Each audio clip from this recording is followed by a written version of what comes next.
or Tondo. Sendong, parang gano'n yata. So, Opo. ganyan. So, nagmamadali ka. Tapos, sumakay ako ng kotse ko sa natapos na. Sumakay ako ng kotse ko na pagod ako, pero masaya. Masayang-masaya yung puso ko. Kasi alam kong tama yung ginawa ko. Diba? Tapos pag-on ko ng radyo, kasi AM ako nakikinig sa radyo eh.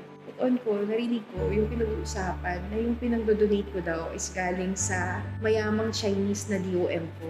Yun yung pinag-uusapan. Tapos may amount pa. Naiiyak ako. Doon ako magulgul. Sabi ko parang sumakto siya. Siguro kung hindi ako pagod, baka matawa pa ako eh. Kaya nung time na yung pagod na pagod talaga. Tapos,